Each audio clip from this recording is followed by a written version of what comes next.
Gooch, what's up, man? Living the dream, man. I've only been doing this podcast about a month, but it's been in the planning for years, and I've said multiple times, eventually at these shows, I'm gonna get Gooch on. Yeah, you caught me at the right one. Usually I stay pretty busy. Yeah. It's hard to kind of sit down and do this stuff, but today the weather's a little nasty, so Yeah. we got time today. I was so pumped. I literally early in the week told my wife, I said, I really am hoping Gooch is there and can sit down, and then I was expecting to be busy, and then I woke up this morning. Nobody wants to see rain in a car show and wind and cold, but I was like, okay, we're locked in now. So that was good. But you just had an eventful morning. Your tent just flipped across the parking lot. Your toolbox was everywhere. The wind's not great today. Yeah, that was a first. My canopy it's a big boy. It never ever. Yeah. I never have problems with it. And we were sitting there. We pulled up this morning, and there was water on the top, and it was kind of sagging, so we moved all that, and then we ate breakfast in the truck, and we're sitting there eating, and my brother, he's in the back seat, and he's like, oh my God. Yeah. We literally watched it flip over, and my toolbox flipped over, all my paint, stuff was everywhere. Yeah, well, I don't think nobody expected to wake up to the rain and wind this morning. Luckily, the rain stopped. Looks like the sun's coming out, but it's pretty gusty out there. Yeah, I'm shut down. Yeah. I'll be able to pinstripe inside, but I'm not doing anything. Yep, I brought my people inside. Was like, anything we do today, it's inside. Once I had a morning like that, I already have it in my mind, like, nope, we're done out here. And it's a little chilly. Once it gets a little below, I don't know, if it's below like 55 degrees, I don't like the pinstripe because my paint doesn't cure properly. So right.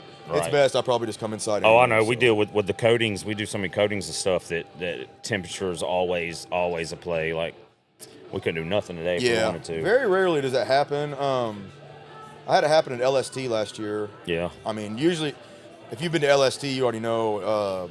I haven't yet, but you haven't. It's a talk. You do. Like, we're very much in the plans. Get on that one. Yeah. LST is a banger of a show. Yeah. But I've done LST forever. The weather's either hot and beautiful, nice, or it's rainy and cold, or it's borderline sleeting. Right. And last year, dude, it was like 35 degrees last year. I couldn't do anything. I didn't even get my pinstriping brushes out all weekend. Right. Sold art, but they say that show's a monster. Dude, like, that show's ridiculous, man. Yeah.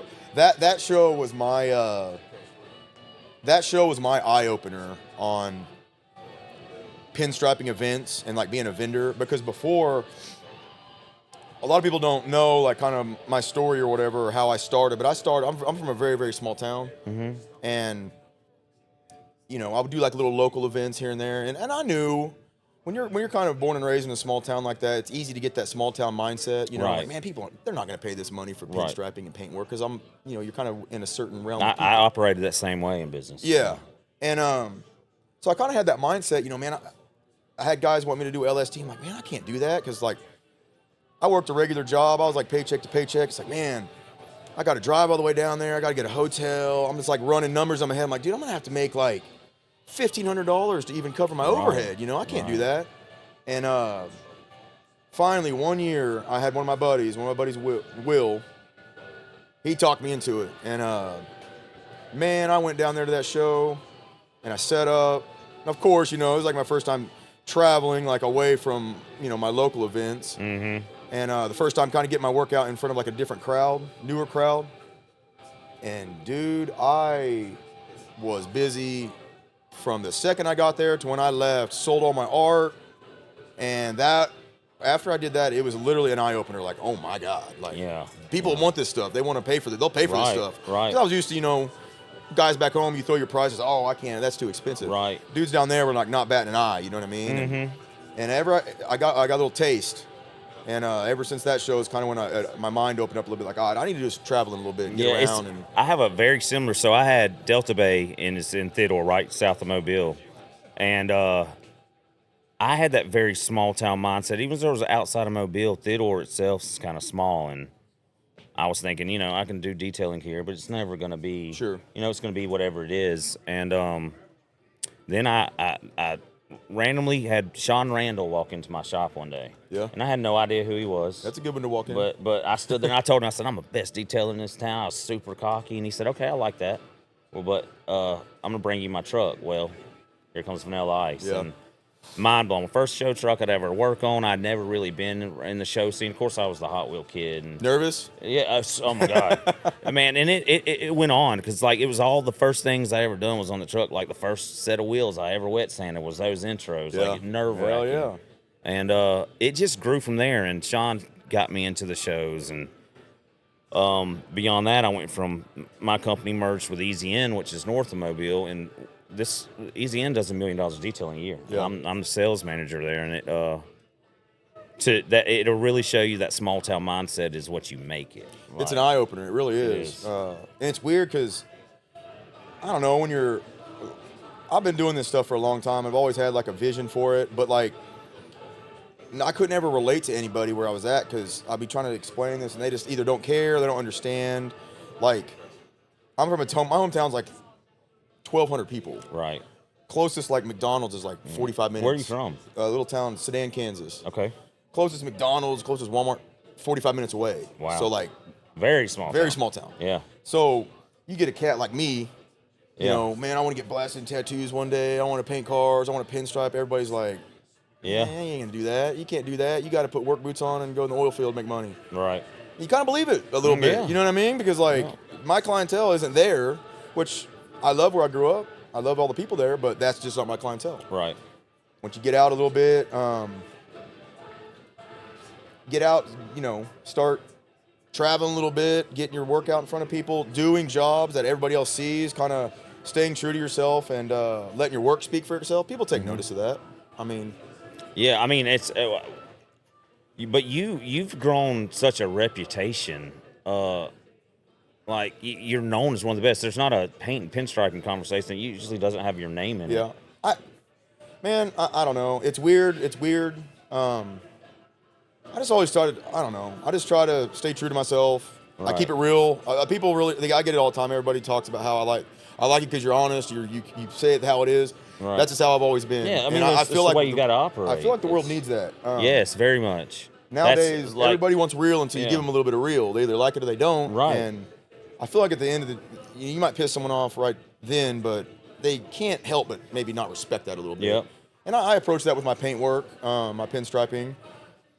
Someone wants some work done, and I don't think it's going to look good. I'm just going to straight tell you, man, I don't think that's going to work. That's not going to look very good. And we can kind of go from there. And that's one thing I learned through the show scene, and a lot of it come from people like being around Sean a lot and him being kind of a mentor around me. And then Delaney, me and Delaney have been super close. And you learn you can't sugarcoat things. You can't. Like there's being real with people is the way to be. You can sugarcoat stuff, but that's when you're going to get work out there that's maybe like kind of half-assed that you're not proud of. If you're not proud of it, it shouldn't leave your shop.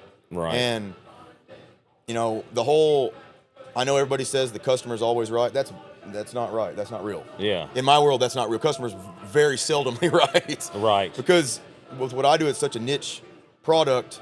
Not a lot of people are educated on it. So they may think they know what they want, but they can't visualize it. So that's where I come in. I'm like, hey, we need to keep it real. This is what's going to look good. I promise you it's going to look good. If well, that's what you get when you deal with a true artist, too. It's I agree. It's with everything. Tattoos. I've, like right now, like my daily driver is a nice little car, but as soon as I build something, like it's always, Gooch is going to pinstripe something on that car. And it's going to be a do what you want. Yeah. Like it's just your vision. As an artist, when you get that, that's the magic words for me. It's just like when see the cars Delaney builds and the work he does. The car that we're going to build, he'll very much be a part of it, and it's going to be Delaney kind of wild, but it's going to be do your thing, but I might need to make some approvals. Well, and it's also one of those things like, I'm not everybody's artist either. Right. Like, there's some things I do that maybe the next guy might not like. Yeah. You got to be versatile. So like I don't just do mini truck graphics. I don't do just lowrider graphics. I try to do a little bit of everything. Mm-hmm. Right now the stuff that's hot is all the bright, loud 90s stuff. That's real hot. Well, that just so happens to be like my favorite thing. Right. So that's hot right now. I've always been doing those paint jobs. Mm-hmm. Everybody's just kind of seeing them now coming back. I'm like, well, it never went away for me. I've always been doing these paint jobs. Mm-hmm. But sometimes I'm not everybody's guy. Like whenever I do pinstriping, I don't like to do cookie cutter type stuff. I like to be a little bit different. Yeah. And kind of cut against the grain a little bit. What I've learned is a lot of people they like that. But then some guys, they don't want that at all. They want just the basic, straight to the point type stuff. And as an artist, I'm not gonna say I don't enjoy doing it, but it almost feels like a cop out a little bit, because I like to push myself as an artist. You know what I mean? Like I like to every job I do, I'm like, man, I need to get a little risky and get out of my comfort zone just a little bit. And that's what I feel like that's what's helped me kind of create my style and kind of get me where I'm at today. Yeah, so. I approached a lot of my detailing career. Like my shop became like not your average shop. My shop was, once I started in the shows, it was always a parking lot with show trucks, and then I got in the exotics. There was McLarens or Lambos sitting there all the time, something custom. And most everything I done was self-taught. Like it was. That's the way I am. I'm fully self-taught. And for some reason, I always put myself into situations where I was self-teaching myself on stuff I shouldn't have. Like the first ceramic coating I ever done was on a flat mat wrap. Before this was a thing, like we didn't know. I was one of the first ones in the country ever done. And then the first wheels I wet sanded were the intros on vanilla, and the first full correction I did was on vanilla. Like it's just I always seem to pick the ones that if you mess it up, it could have shut my shop down. This is my take on that. So a lot of people are scared to get like that out of their comfort zone a little bit and take a risk. Then you when you get to that point, you're kind of at a crossroads. You can say you bring in a job and you don't know how to do it, right? Right. You can either try it, right, fail, and be like, man, I'm never trying that again. Or you look at it as, I tried it, I failed. That's one way not to do it. That's one way not to do it. When I go do it again, I know 100%. I'm not going to do it that way. I'll do it another way, and eventually you're going to figure out something. You're going to lock something in, and you're going to figure it out. I do that with my paintwork all the time. Everybody asks, how do you learn how to do that? How do you learn how to do that? I very much messing stuff up, man. I messed up all the time, practicing, getting out of my comfort zone, risking stuff. If I mess it up, I will figure it out how to fix it. And it also helps when I do like these mobile jobs. There's very seldom a time where I get in and I'm like on a job and like say something crazy happens. I have already. There's been times like behind the scenes at my shop where something crazy's happened where I figured it out on the fly. I can figure it out on the fly in front of a customer and not even act like I'm even sweating. And deep down, I'm like, oh my God, how am I gonna fix this? But I'm just like calm and collected. Like, all right, we can do this. I've been here before. Not a big deal. We'll figure it out. Right. And fake it till you make it. Yeah. You'll make it one day. Yeah. We're very much those people too. If we mess something up, we're immediately, there's no argument, there's no nothing there. Okay, let's look at. We're going to fix it. We're going to fix it. Like you do not have a choice but to be a happy customer when you leave here. Like I had someone yesterday. I posted a video on my Instagram. Me striping a car, and one of my main questions I get asked is, "What happens if you mess up?" And I always tell them, "Well, first off, you don't. Don't mess up. Rule number one. But when you do, because you will eventually, wiping a line should be the absolute last thing you do. I'm always going to find a way to trick your eye or take your eye off. Maybe do something I wasn't planning on doing to take your eye off of it so you don't notice it. If that doesn't work, then you might start thinking about wiping. But very, very, very, very seldom will you ever see me actually wipe a line off. Because I'll always figure out a way to hide it or figure a way to fix it before wiping. That's the difference between an artist and somebody just trying to do what they're doing. Experience. It's a lot of experience. There's a time, I'll be in the middle of a job and I'll be sweating because I'm freaking out. I'm like, oh my God, I'm so nervous. Now it is not a big deal at all. I've just been done so much. It's just experience. You're paying when you get work done for me. You're not only paying for my work, you're also paying for the experience. Right. I've been doing it a long time. Being from a small town and it being so niche, how did you get? Where did it go? This is what I want to do, and how do you even figure out that you were? I mean, you got to have a steady hand, and it's not like you're just walking by me like, I'm going to try this pinstriping. Like, I don't know. I get asked this question a lot. I really don't know. I can't pinpoint a time. I do remember, I was like middle school probably. I mean, I was always the kid in class drawing, cartoon, drawing, but never like pinstriping stuff. I feel like middle school, they up in the library they had like Truckin' Magazine or like a Lowrider magazine. I'd go look at the magazines and I'd see the paint jobs, and I was always drawn to the paint jobs, but I could look at the graphics and I could break them down. Man, it looks like they covered that area, maybe did like a little shading here, and then how'd they do that? I wonder if they did that. Well, it looks like maybe they take this. I could kind of visualize it, but I just didn't know how. Naturally, you I could kind of see it. But I just didn't physically know how to paint it. Like I didn't know how to. I don't know what paints. I didn't know anything about it. So I was like, well, maybe whenever I I'm older, maybe I'll learn how to paint cars. Yeah. Maybe I'll go to paint school, paint cars. So I did that, and then I feel like where I started custom painting, maybe. Me and my buddies skateboarded, and you start skateboarding, you're not very good. Well, eventually you get kind of decent. You get risky, where you're jumping off ledges and stairs, and you start breaking skateboards all the time. Well, my mom would order me a $60 skateboard, Right. and it would have the you want something with cool graphics on the bottom. Well, I'd get a skateboard from her. A couple days, it's broken. Yeah. Mom, I need another skateboard. Well, got to the point where she's like, I ain't buying you these $60 skateboards. She found out there was blanks. Yeah. She's like, I'm buying you this $30 one that's blank. Yeah. But I still wanted the graphics. Right. So I was like, man, I wonder if I can I'll be honest, totally rip off one of the graphics out of the magazines, 14-year-old kid. I'm just gonna try to copy one. So I went and got spray paint and some tape. It was from my local hardware store, not the right stuff. Right. And I remember I did a birdhouse skateboard with the me, taped it off, and it did not look bad. Yeah. Besides, not using the proper paints and stuff, it didn't look bad. Like what I visualized, I put it on the board. Right. And then my buddies said, I want you to do one for me. So I started doing that, and I'm like, well, now, I'm painting these skateboards. I feel like I could do this maybe on a car. So definitely now I'm going to paint body school. I need to learn how to paint cars. So once I graduated high school, I went to paint body school, and in that class, they let you work on your own vehicle. Yeah. So naturally, instead of body working and painting one color, I'm like, man, I want to do like double layer flames, pinstriping, lime green, like all this crazy stuff. And I did it. And I realistically have not stopped since. Right from there. And now, is this what you do this full time? Full time. I've been doing it full time for almost 10 years. That's awesome. And, do you have like a favorite job or favorites that stick out over the years?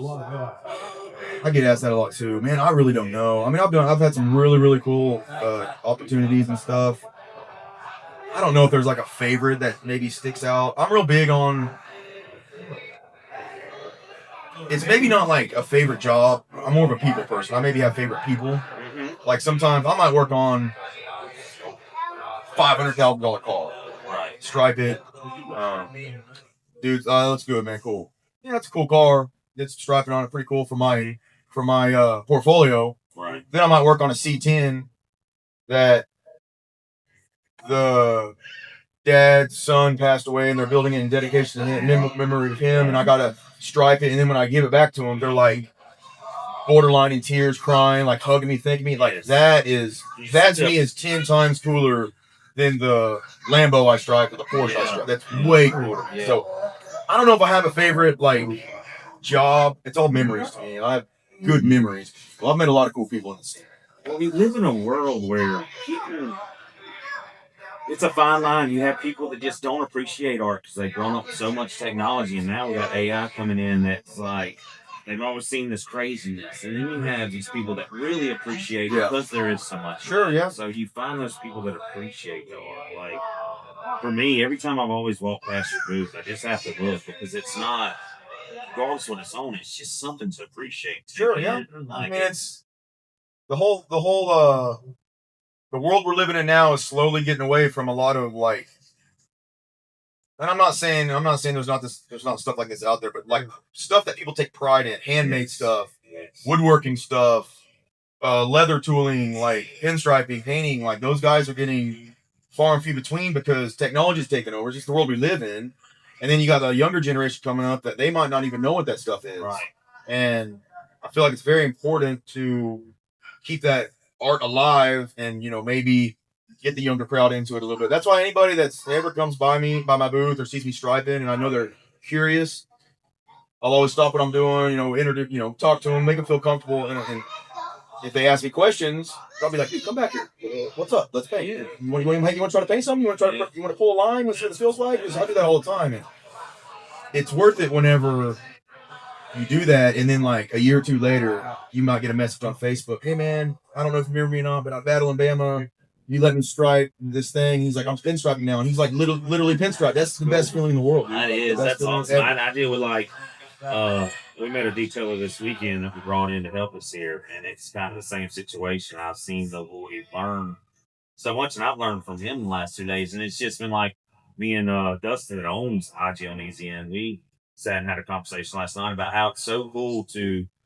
Once upon a time, we were those guys. Oh, dude. That were learning and trying to figure out, and now we're those guys that are up here. It's the coolest feeling. And when you meet somebody, I'm sure you get this. If you meet somebody that's wanting to get into it, you kind of know if they have it. 100%. Like I will almost immediately. This Grady guy, he has it. He's going to go somewhere. He's hardcore into your custom 18-wheelers. So it's seeing his journeys and it's really really cool. Yeah. And he's got a lot of authenticity and originality, like his detail rig. It's not a thrown together. Just when a detailer comes out, we don't have a lot to look at what you would call art. But I'm one of those that if somebody builds their stuff right and it's clean, to me that's art form in itself. Yeah, the detailing stuff, like it's art. It's just a different form of it. Right. Now, like I might walk up, man, those wheels are shiny, and that paint looks really good. I don't really know what I'm looking at. Paint-wise, I know what I'm looking at. But all the other stuff, I don't. You get another detailer walk up that knows what he's looking at. He's right. Pulls out a lie. This guy, whoever did this, they're a little different. I can tell. They can tell because that's what their thing is. Same with pinstriping. Like, I get it all, like, me and you can go walk the show and you can look at pinstripe, man, that looks good. I walk up on it, I'm like, man, that kind of looks like shit. Right. Because you don't know what you're looking at. Right. So it's important to educate people on that, what to look for, what's good work, what's not good work. Mm-hmm. And, I don't know, man. The world we live in now, it's very much scrolling. Mm-hmm. It's easy to scroll past stuff, instant gratification type stuff. So I get it. That's where everything's transitioning to, but we still kind of need that little old school mentality a little bit. You need to stop and appreciate the small things. The car shows, builds, pinstriping. Man, I agree with that so much. And it's you're what you do, and it's so special. That originality and projects like the bikes, the little girl's bike you did back here, the family bikes. Like without that, it would be a cool bike. Sure, but nobody else could have made those look like that, but you. I mean, it's not to be recreated. There's definitely other people. There's other guys that can definitely do it, but they're not going to ever. There's like what's cool with what I do. And I talk to myself all the time in my shop. Like I might paint something cool, and I'll be in my shop like zoned out, and I'll look down at my hands. I'll be like, man, these hands created that. Yeah, that's cool. That's a cool feeling. It's so cool. Like I had this little vision and I did it. That's neat. The next artist, he does the same thing, but it's going to be his version. It's going to be going to be completely different. It's going to be a little different. So I mean that piece is that piece. Yeah, it's always going to be that. Yeah, like I'll tell you, I teach classes every year down in Houston, custom paint classes, and I usually have 15 to 20 students in class, and each student gets their own piece of metal to do artwork on. Well, some instructors, there's no right or wrong way to teach a class, but some instructors they'll tape out a panel and be like, all right, I want you guys to do this panel. I don't do that because everybody's minds are different. I want to see what your mind is trying to create. Like, I like mini truck stuff. I like that style of stuff. Mm-hmm. This guy might not like mini truck stuff. He might like more of a classic or a lowrider style stuff. So I want to see what your mind's going to do. Mm-hmm. So when I teach these classes, at the end of the class, there's 15, 20 panels that are completely different. There's not one of them the same. And I feel like that's good for your brain as a student learning, because you got to think. You can't just duplicate. Right. You got to think, man, how am I going to make this shape look cool? Gooch did it on this panel, but I can't. He told me I can't do his. He needs to do something. I need to do something different. How do I do that? Makes you think a little bit. And I'll be there to walk you through it, and help you out. But when it's all done, you got all these panels that are all completely different. And I feel like that's good because people nowadays they're like sheep. They're too trendy and they're not. Mm-hmm. They're scared to be an individual. And anybody that knows me knows I'm an individual with everything. Yeah. So, and there's nothing wrong with that. Right. We stay in a group full of individuals. Yeah, so that's cool. Everybody is their self, but we have such a strong team within that. Yeah. But everybody has their own strengths. So sure, it works that way intentionally. Do you like more of coming to the shows and these, a tailgate or a hood, or do you like having a project in the shop that's here, take your time on it, go wild? I mean, obviously both. Depends on what I'm working on. Obviously, if I'm at home, if I'm at home at the shop and I got a cool project, nothing beats me going to the shop, locking the door, throwing some music on, slamming an energy drink or something, and like just being in my own realm and my own atmosphere at my shop. Nothing will ever top that ever. Yeah. That's my spot, dude. But when I'm out here at the show, out here at shows, it's a good feeling when you got tailgates lined up all day to do, but it's also work. You're working. You're like, man, I gotta get these done by the end of the day. Customers waiting on me. It's hard to compare those two. I would probably say it's the shop, just because that's my home. That's my safe place. Yeah. Safe place. I started detailing my dad's shop, because that big shop in the backyard, and then I transitioned to the storefront and everything. But it was always like, if I could get a car there, close that old shop doors, didn't have all my fancy equipment, I just had my roundabout stuff, and that was the best detailing for me. It was just best. I don't know how, and unless you're like someone that's done that or has a shop, you can't explain it. And it's always when you get alone and you get in that moment, you're kind of like, I love being alone, but if people could see me in this thing, like they would understand that it's a passion. Hell yeah. I'll get my best work done like 10 p.m. to 2 a.m. Yes. That's like the sweet spot. Dude. Like, and I'm not saying I do that all the time, but like back in the day, like I'd be at the shop all hours of the night, 10 p.m. about 2 a.m. That's when some magic happens. Yes. No one's bugging you. Your phone's There's nothing like just centering out in whatever your art is. Best. Or where you find your piece. It is literally the best. That's like, I can just go up there and just sit and not do anything and be happy. But if I got a cool project going on, good. And we all know that night, like it might have to be that night where like your playlist just hit perfect, like on your music or whatever, and you got like, I don't know how to explain it. It's a good feeling, dude. Yeah, I'm ready to get some shit done. Yeah, it's like a natural high. You can't read. 100%, dude. Yeah. It's hard to explain that to people unless they've done that. Well, man, I know you got something to go do in here, and I think we're gonna get some content stuff. And luckily, you ain't gonna be out cold and wind. Yeah, we're not doing that today. I had to throw the hoodie on. It's just a little chilly out there. Yeah, definitely. We ran up inside, so we're staying here. Yeah, I got a couple to stripe out here, and probably gonna hit the road after that. So. Yeah, where you got? Tulsa. Okay. Well, my shop's in Broken Arrow, which is right by Tulsa. Yeah. It's about a 10-hour drive. That's cool. You can't even have a shop in a boring name town. It's gotta be a cool, like Broken Arrow. Broken Arrow. Everything about you school too. Broken Arrow's a cool town. I like it. I lived there about 10 years now. Yeah. What prompted you? What took you there? I just wanted to be in a bigger spot. Yeah. Bigger town. Yeah. Tulsa's about the biggest town besides like Oklahoma City. It's about 2 hours from my hometown, so Tulsa's got about everything I need. Kind of centrally located. All my friends. Well, I say all my friends live there. They live there now. When I moved there, I didn't know anybody, but all my friends I like the show scene. I mean, mine are too. Yeah. But we have a pretty cool. There's a group of about 5 or 6 of us in Tulsa that are. Yeah. We're all car guys. We all go to the same shows and shit. Yeah. You have a favorite shows you were? You got to be more specific. There's not. I can't put like. Dude, because some of them would be what's some of them that you every year? This is definitely one I'm going to. This is one I'm looking forward to. Well, I do about the same shows every year, consistent. Just because I like they're all a little bit different. The one I look forward to the most, I mean, they're all different. Like some of them, like take Orange Beach Invasion for example. I love Orange Beach Invasion for the atmosphere and like the weather and where it's at. The food's good, it's right on the goal. Is it my favorite show to go see cars? And not necessarily. It's kind of switched more to a lifted scene. It's fine. What's your favorite one when it comes to energy and vibe and just being there? Mini Nat's pretty legit. I have yet to see Mini Nat's and LST is the two that I haven't yet. Okay, LST. I will say this: I don't get to experience these shows, and don't judge it off of me because the way I experience these shows and the way I'm saying I experience from I'm working. I'm there to work. Yeah. So I don't get to experience them as like a hangout. Like I've been here all weekend. This one was the first time I've seen.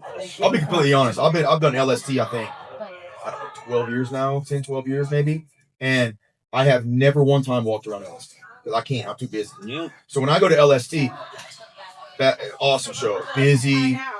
Realistically, like the first big banger of the year show. I see trucks driving by. They all look, nice stuff. Mm-hmm. But I don't get to walk around. That show, I unbelievably busy at that show. mini nats everybody that's any kind of vendor about that show tells me that same thing. at LST. You can't. I mean, like, there's no burn breaks. Oh no, dude. They said, like, I've been told by other details, you have 20 details there. Every one of y'all are gonna not stop. No. Oh, if you're detail, no, dude, you will not stop. When I get back from LSD, I have to take a couple days off, like literally, like mentally take days off. I'm so, like, there was one year I went there, dude. I'm not exaggerating. I started pinstriping at 8 in the morning. They closed the gates, I think, at like 5:30. 8 in the morning. Before I was even setting up, I had stuff with parking at my booth to get striping. So mentally already, I'm like getting overwhelmed just a little bit. I gotta set up. I gotta get going on this truck. 8 a.m. Leave out there at about 5:30. Go grab some food. I had overload work from that day. They're like, man, I'm leaving. I'm not gonna be back here tomorrow. Like, all right, well, I'll do some. I'll set up at my hotel, or I'll come to your hotel, and we'll stripe in the hotel. Prices are going up, but we'll do it. Yeah. I got done with dinner, set up the hotel. Dude, I'm not exaggerating. I was out there till like 3:30 in the morning, one after another.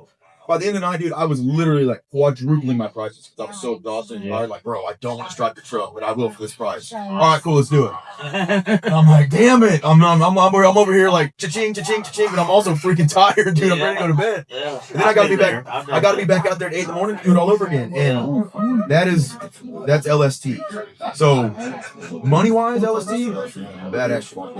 I've had one of those. Actually, Sean Randall had built a Tahoe for his son, and this is when it was full. It was a little huge sound system, and they were on the way to the show. Well, it left the paint shop at like 11 at night, and it sat in my shop and waited.